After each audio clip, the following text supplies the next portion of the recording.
Greetings from across the internet. I'm Rich Mayo, and this is Mach 1 Games. Sorry it's been a little while since we've talked. Life's been busy, we've had a global pandemic, and in September of 2020, my dear and lovely sister passed away, who worked with me in the consulting business, and she incidentally was my first dungeon master. I played with my sister and my brother and my mother, and she had a great influence on me. So it's been difficult to sort of get into the right headspace. But I've been back at working hard at the game for quite some time, and I thought I would give you an update. Plus, I had a couple thoughts about world building.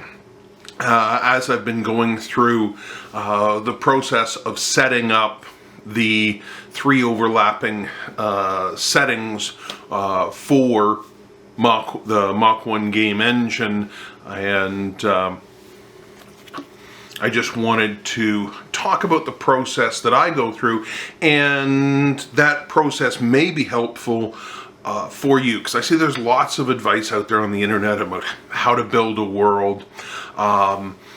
So one of the places that I start with is I first start with the concept of what's going into the world. And actually, I just want to back up a moment here. I'm going to need a prop. This is a book.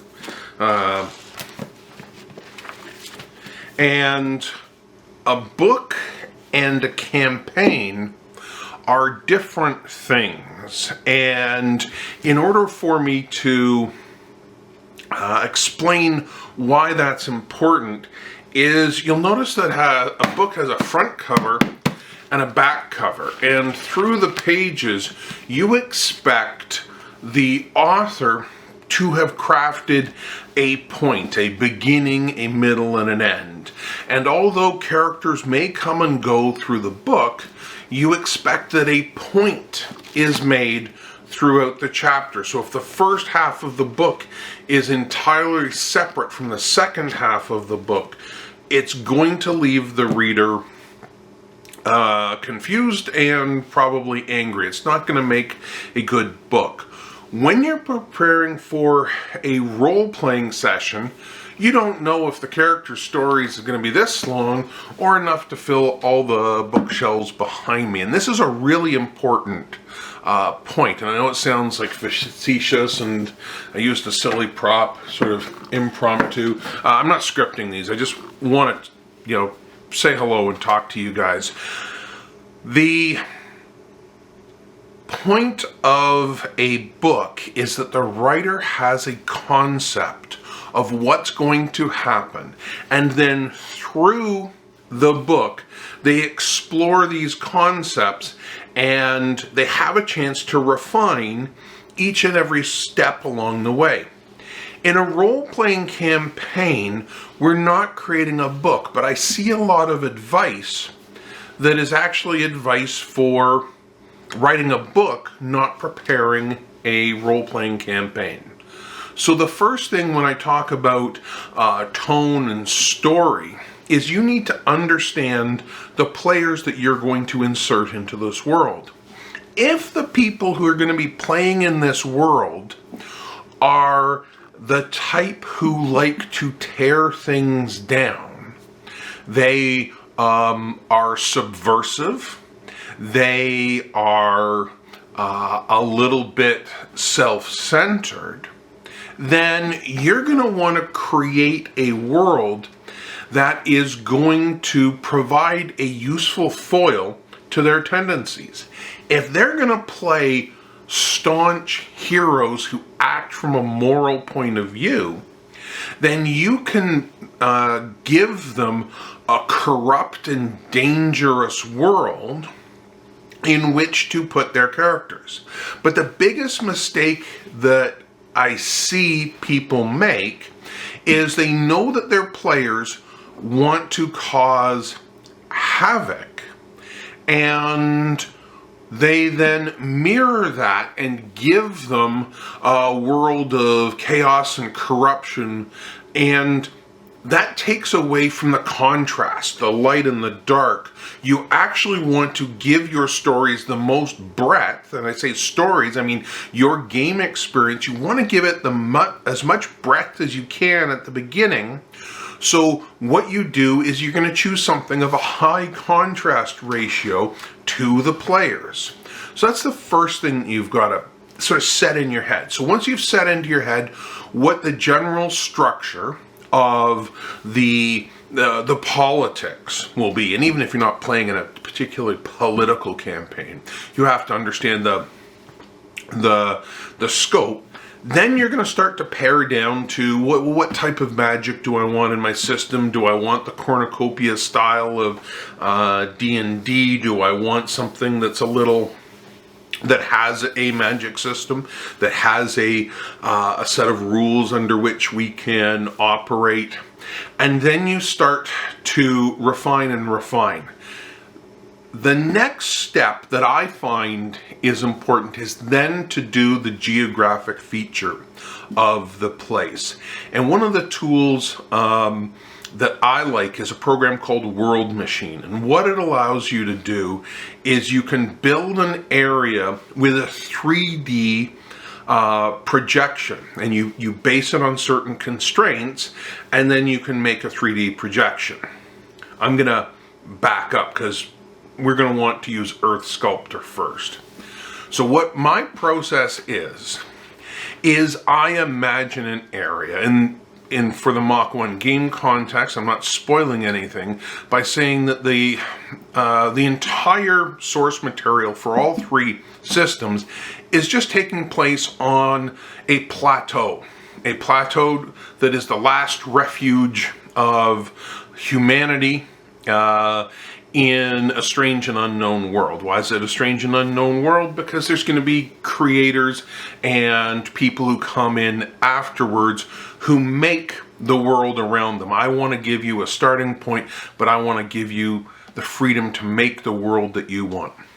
So we have a plateau of high mountains, isolated mountain plateau, two main rivers that dissect the land, and then I start thinking about the cultures, and the cultures that came to the valley weren't the cultures that started there.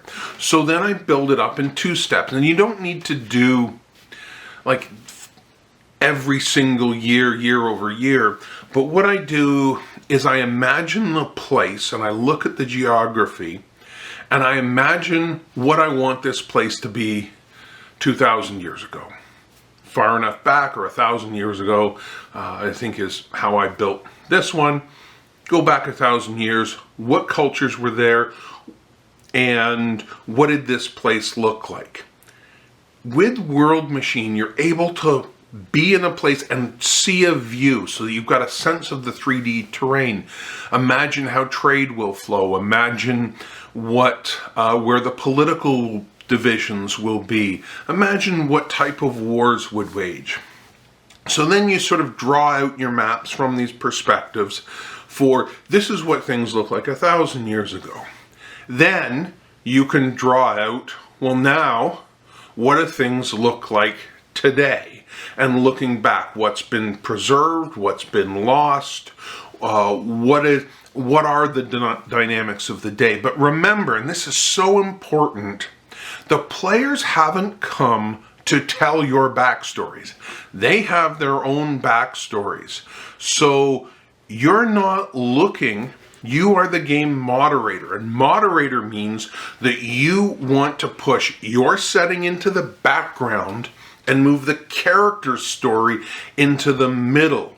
And that's their backstory is the middle ground, and the action, the immediate action in the moment, that's the foreground. And so if you think of those, of your preparation as having those 3 elements. And yes, something can move out of the background into the middle ground or into the foreground, but a lot of the background is not going to be used. It's just going to remain background. Let the story can be about something that's different from the background. That's how it'll stand out. And again, I come back to the contrast. So if everybody's preparing for a royal wedding in the background, that gives you a context that you can, in the middle ground, do a story about political maneuverings or something. And the royal wedding can be happy. It can sit in the background and people can be having opinions about it, but the characters are living in a different middle world. And that gives them an experience. Now remember, it's not, and grab the same book, it's not a book. So you don't know where the chapters are going to be. The play at the table is visceral, it's imaginative, and it's driven by those foreground elements. So, Rich's process for preparing yourself to run a game. First thing you do, roll back, first figure out what you want those cultures to look like. Go to Earth Sculptor. Sculpt up the terrain, the highs and lows, to get yourself a height map. Import that height map into World Machine. Then in World Machine you can visualize, do a few maps for 1,000 years ago or 2,000 years ago, whatever your time span is. The longevity of races obviously is going to play a big factor in what's remained. If you're not playing with exceptionally long-lived races, you don't have to go back 30, 40,000 years. I think sometimes fantasy just overdoes everything, right? Because it's like a speed wobble on a bike. So once you've built that, then build those cultures of the past, build the religions. I mentioned that there were 2 rivers. That's an essential part of the the Valley of the Man. Religion starts to take on aspects of the nature that's around it.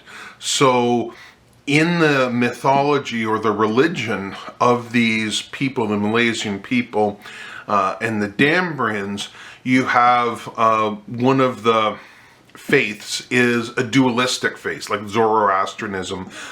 So imagine that they have a supreme deity of good and a supreme deity of evil, and it's the interplay between those two that's the main thing. And then I have the Geminites. Geminite is a word that means area, or Gemin is an area, and it refers to an area of heaven, because they're looking out at the stars and forming a very traditional pantheon type thing. And then there's the Vishron sect as a third, usually confused with the Geminite religion, but it's not the same. So 3 religions, that's plenty. You have one kingdom that's predominantly Oeshite, which is your dual religion. You have one region that's predominantly Geminite, and you're starting to create those interplays. And again, try to resist the temptation to go too far over the top, because again, you want this stuff in the background. The story that you want is going to be the players having visceral experiences at the table. That's what you're trying to draw out. And sometimes people, I see the advice and it comes, they're painting too much. There's too much already on the canvas, so that there's not enough room for the players. Does that make sense? That if you overdo the world and the settings, and you're always wanting to live in that world, then you're going to smother the players. You don't want to smother the players with your information. You absolutely, I believe in being well prepared and doing everything and thinking about it. But a lot of your preparation, it's objects in the background are faded out. If you look at a painting or a picture, the background is muted. There's a haze of distance between it. That's what you need to be as a game moderator. You need to keep your stuff to the background and prepare it well, and then give people concrete things in the foregrounds. Players love handouts. When you show them some preparation, you give them the immediate thing in their hand, so that when they look out and they go, okay, I'm in the city, well, what street am I on? What lampposts do I see? What do the buildings look like? That you have that immediate visceral detail. You've got that. And yes, you've got a background behind it, but that's the thing that's muted that you don't want to talk about. So many times I see moderators invert this, where they want to talk about the story of the king and his succession and his relation, because that's the stuff that they were interested in, the God level view down, and not the character's perspective out, which is why I love. Another reason I love the World Machine is you've got the big view, but then you zoom in and go down to this one location. You look around and go, well, this city is located here. What does it see? Oh, it's going to be dominated by this one mountain. I'm not going to be able to see past that. I've got a river that runs here. I'm downstream. What's my raison d'etre? What's my niche? Why is this city here? And then you build the culture around it. In the Malaysian plateau, the water wheels are very important because they're dominated by these two rivers. And the raising of the wheels is an important cultural event. And then the lowering of the wheels when the spring is coming. You're no longer getting large chunks of ice coming down the river. You have to look at where the floodplains are. So do it from that perspective. And then you're able to start fleshing out what that first story, what that first piece of tension is. And that first piece of tension should be about the characters and a precipitating action. You're always looking to precipitate actions for the players, and then they'll start self-generating action. That's the step that you need to go. When you first start a campaign, you need to give a little push, but if you're constantly pushing your players, if you're constantly trying to push the action, that means that you haven't started a fire in them. They're no longer self-generating. You want to push the characters to get things started, and then if you let your hands off, if you back away from the action, if the players are starting to suggest what they want to do next, then you've achieved the chemical reaction that you want in a visceral role-playing game. That now the players are choosing and taking actions to drive and propel their stories forward. A story that's not pre-scripted or prescriptive. It is a story that will evolve, and it could end in calamity very quickly. There's no indication about the size of the book that you're writing and what continues. They might be writing a little short story about the short story of the tragedy of Beezle, Boozle, and Bozzle, the three halflings that first entered the world or whatever, and they end up meeting a calamitous end against a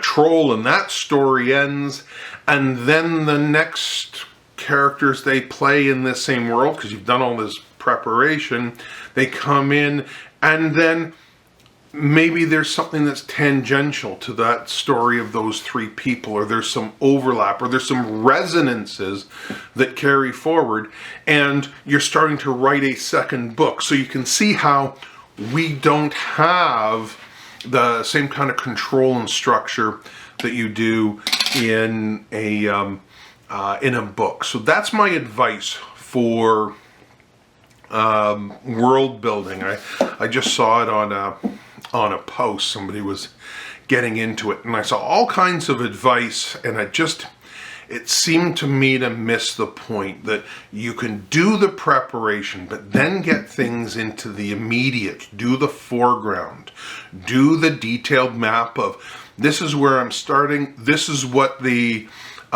boxes look like, this is what the barrels look like, and you've thought enough about the world that you know what's in the boxes and in the barrels and what's being traded. Oh, well, that's lumber that's coming up and down this river, and here's where the spices come from, and here's the type of animals that are in this world, and you have that context. And one of the other reasons why you need to have context is so that players can recognize what's out of context. What frustrates the bejesus out of me is when a module or a prepackaged adventure assumes that the one anomaly that they've deliberately created is going to attract the attention of the players more than the 500 anomalies that are already baked in to the world around them. So that's my message to you. It's nice talking to you guys again. I'll be trying to put in some more videos about the development process, because as you can see, I'm deep into the 3 different world books, and each of the world books takes the core Mach 1 Games engine and gives you a couple of different creation choices, because the game is modular. You can choose what rules get put in place, so that if you're playing the low fantasy version, actually, I'm going to give this one to you because this is one of the struggles that I've got. In an ideal scenario, I'm imagining taking people from a low fantasy to a middle fantasy to a high fantasy world as sort of an introductory trajectory across this thing and across the world, and to sort of give them a sense of the different ways that this could be played. However,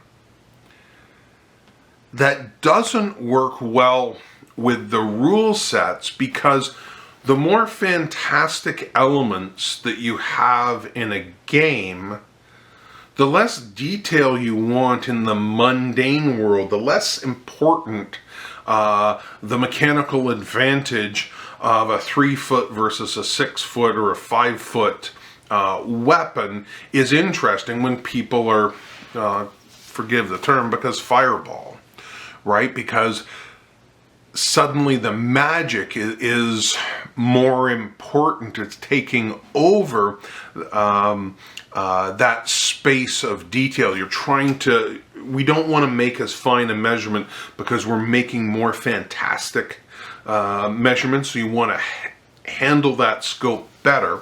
So what I'm saying is that the world of the most detail is the world with the least magic, and it seems odd to me, and I think it would seem odd to other people, to introduce them to a world of low magic with some fairly high detailed rules. And then as you move into the middle magic, say, well, you know that rule that we've used, I'd like to propose dropping it and going to a simpler version of the same rule, use a different module for handling that. So you're sort of going from higher complexity to lower complexity. Now, I can justify it by saying, well, the first set of rules aren't too highly complex. People should be able to understand them. It'll seem fine in that moment. And then when they move to the next round, well, then maybe they'll be okay with that simplification. Now, maybe we don't need to make that simplification, but then you end up with a high magic, high complexity rule system, which I find a little bit troubling. So if you'd like to weigh in on that, I'd appreciate the comments, because I've been sort of struggling with that, how to connect and maybe transition between the three world books. But I've talked on long enough.